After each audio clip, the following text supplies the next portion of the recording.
بسم اللہ الرحمن الرحیم۔ آپ کو سب کا شکریہ۔ آپ کو ایک بڑے شارٹ نوٹس پہ ہم نے زحمت دی ہے۔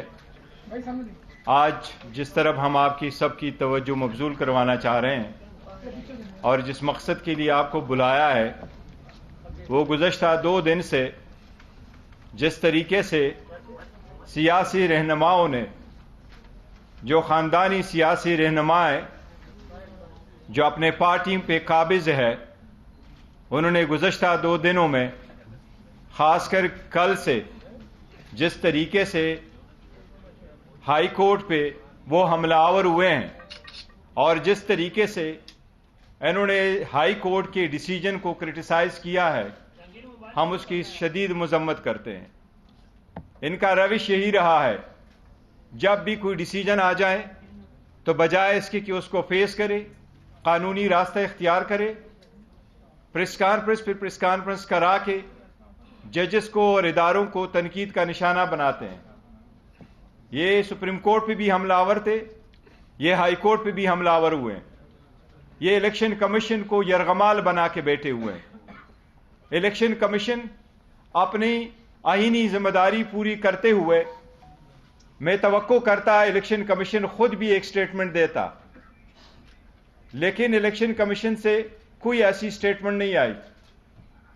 جتنے لوگوں نے، سیاسی رہنماؤں نے ہائی کورٹ کے ڈیسیجن کو کرٹیسائز کیا ہے، سب سے پہلے آپ کو بتائیں، پاکستان کے 175 پولیٹیکل پارٹیز میں سے کبھی کسی نے الیکشن اسی طریقے سے ٹرانسپیرنٹ مینر میں نہیں کیے جس طریقے سے پی ٹی آئی نے کروائے۔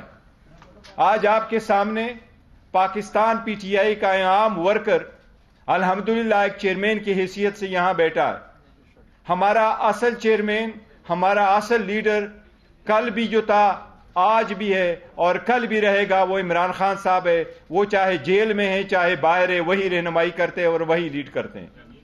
میں اس کے نمائندے کی حیثیت سے بیٹھا ہوں اور آپ کو یہ ہم باور کراتے ہیں کہ آپ کے کیمروں کے سامنے ہمارا انٹائر پروسیس ہوا ہے الیکشن کا۔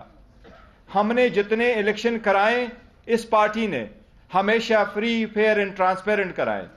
الیکشن کمیشن کے پاس آئینی قانونی نکتہ تھا کہ الیکشن کمیشن کے پاس کوئی اختیار سماعت نہیں ہے ان معاملات کو دیکھنے کا۔ الیکشن کمیشن نے کہا کہ آپ کا چیف الیکشن کمشنر کی ریزگنیشن نہیں ہے۔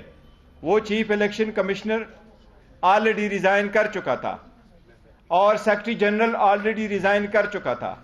ہائی کورٹ کے جج صاحب نے 4 گھنٹے اس کیس کو سنا تھا۔ اس 4 گھنٹے کے سنے میں جتنے بھی آپ کے کیمرے والے موجود ہیں، پشاور والوں سے پوچھے، ان کے پارٹیوں نے صرف اس جج صاحب کو تپڑ نہیں مارے، اتنے سخت الفاظ اس وقت کورٹ میں بھی استعمال کیے تھے۔ ان سارے سیاسی رہنماؤں کو، یہ جو ریمننٹ پی ڈی ایم کے ہیں، ان کو اچھی طرح نظر آیا ہے کہ 8 تاریخ کو ان کے پلے کچھ بھی نہیں بچنا۔ یہ اپنی سیٹ آپ ہاریں گے انشاءاللہ تعالی اگر election free, fair and transparent ہوئے۔ ان کو ان کا پتہ ہے، اس لیے ان کی صرف یہ کوشش ہے کہ پی ٹی آئی کے پاس بلہ ہی نہ رہے، اور ہمیں امید ہے انشاءاللہ تعالی یہ صرف پی ٹی آئی کا نشان نہیں ہے، یہ پاکستان کے 25 کروڑ عوام میں سے 70% عوام کی امنگوں کی نشانی ہے۔ یہ عوام کی بنیادی حق ہے کہ اس کے مطابق الیکشن کرے۔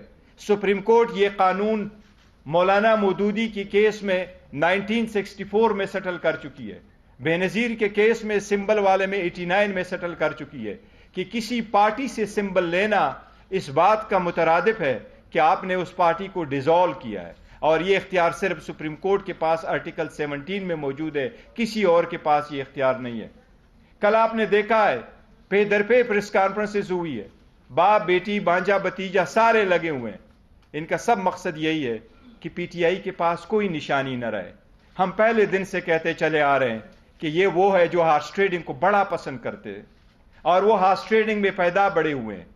یہی تو ہے جو سپریم کورٹ نے، جب حکومتیں ڈیزالو ہوتی تھی، اسمبلیوں کے کیس سپریم کورٹ کے پاس جاتے تھے، سپریم کورٹ بارہا کہہ چکی تھی کوئی ایسا نظام وضع کرے جس میں ہارس ٹریڈنگ روکے۔ اگر آپ پی ٹی آئی میں اس وقت نشان لیتے ہیں، 227 ریزرو سیٹیں کس کے پاس جائے گی؟ 70 سیٹیں نیشنل اسمبلی، باقی پروونشل گورنمنٹوں کے پاس ہے. اگر 227 سیٹیں آپ ریزرو ایک پارٹی سے لے لیتے ہیں تو ان کا کیا رد عمل ہوگا صدر کے الیکشن میں, سینٹ کے الیکشن میں, چیف منسٹر پرائم منسٹر کے الیکشنز میں, اسپیکر ڈپٹی اسپیکر کے الیکشن میں ان کا کیا رول ہوگا؟ اس وقت سب سے زیادہ نامنیشن کینڈیڈیٹ جو فیلڈ کی ہے وہ پی ٹی آئی نے کی ہے. اگر آپ نشان واپس لے لیتے ہیں تو کیا یہ لوگ سارے انڈیپینڈنٹ الیکشن لڑیں گے؟ اگر آپ ان سے انڈیپینڈنٹ الیکشن کروائیں گے تو الیکشن کے بعد جو ہارس ٹریڈنگ ہوگی اس کا ذمہ دار کون ہوگا؟ یہ دا موسٹ کریٹیکل الیکشن اس ملک میں ہونے جا رہے ہیں.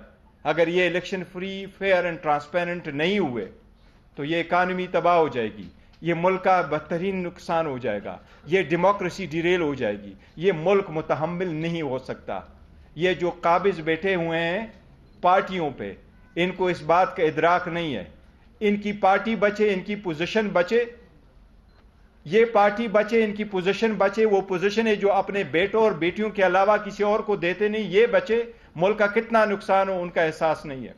کل انہوں نے ججز پہ جو حملہ آور ہوئے, میں آپ کو اگر آپ کی اجازت سے صرف ایک ویڈیو پلے کرواتا ہوں تھوڑی سی, آپ یہ دیکھیں, ان کی یہ دیکھیں کہ جب کوئی کیس آتا آپ دیکھیں ججز کے بارے میں یہ کیا کہتے ہیں, یہ عدالتوں کے بارے میں کیا کہتے ہیں. سن لیں ذرا اس کو, ایک منٹ. عمران خان کو کہا کہ سڑکوں پہ کیا مارے میرے پاس لے کے آؤ پٹیشن, میں سنتا. مانیٹرنگ جج لگایا گیا, وہ اس مقدمے کے لیے لگایا تھا, لیکن لگتا ہے کہ وہ تاحیات مانیٹرنگ جج لگ گئے ہمارے. تحریک انصاف سپریم کورٹ کی رجسٹری میں درخواست لے کر گئی. چھٹی کے دن رات کو رجسٹرار گھر سے بھاگا آیا, اس نے کہا جی پٹیشن کدھر ہے؟ تحریک انصاف کے لوگوں نے کہا کہ پٹیشن تو ابھی تیار نہیں ہوئی. اس نے کہا ہم یہاں بیٹھے, آپ پٹیشن تیار کریں. اسی عدالت نے صداقت اور امانت کا سرٹیفکیٹ دیا. کہاں ہے آج وہ صداقت اور امانت کا سرٹیفکیٹ دینے والا؟ چہرہ دکھانے کے قابل نہیں ہے کسی کو. جب بیل کا فیصلہ ہونے والا ہوتا تھا, جیل میں اس دن خبر ملتی تھی کہ 3 ہفتوں کے لیے بینچ ڈیزالو ہو گیا, نیا بینچ, یا کوئی جج چھٹی پہ چلا جاتا نہیں تھا, بھیجا جاتا. قاضی فائز عیسیٰ صاحب کے معاملے میں مائی لارڈ شپ سے یہ پوچھنا چاہتے ہیں کہ وہ آپ کے بردر جج تھے نا, آپ نے کیا کیا؟ تو جسٹس عظمت سعید صاحب جو ہے, ان کو کون نہیں جانتا کہ کتنی انہوں نے نیک نامی کمائی تھی, اور انہوں نے جس طرح سے پرسنلی ذاتی طور پہ اثر انداز ہو کر انہوں نے جے آئی ٹی بنوائی. انہوں نے واٹس ایپ کالز کی, منتخب وزیر اعظم کے خلاف سازش تھی, اس میں وہ بہت بڑا اس کا حصہ تھے, اس کے کرتا دھرتا تھے.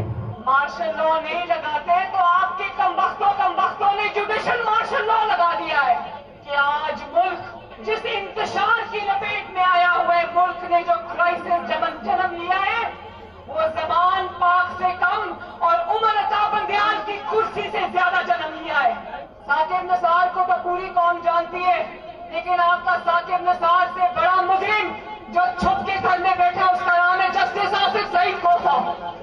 اور مظاہر علی نقوی جس کے خلاف غبن کا, کرپشن کا ریفرنس کیا ہوا ہے, لیکن اس پہ سانپ بن کے بیٹھے.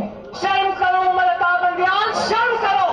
یہ جج صاحبان حکومت سے بھرے بیٹھے ہیں, جنہوں نے احتساب کو انتقام بنایا, اس احتساب کا بھی احتساب ہوگا. وہ کون سے لوگ ہیں بھائی نواز شریف کو جنہوں نے نااہل کیا ہے, ان کا حساب ہونا چاہیے یا نہیں ہونا چاہیے؟ منصفوں سے جنہوں نے ناانصافی کی, اور جب سوال پوچھا جائے تو توہین عدالت کے پیچھے چھپ جائے.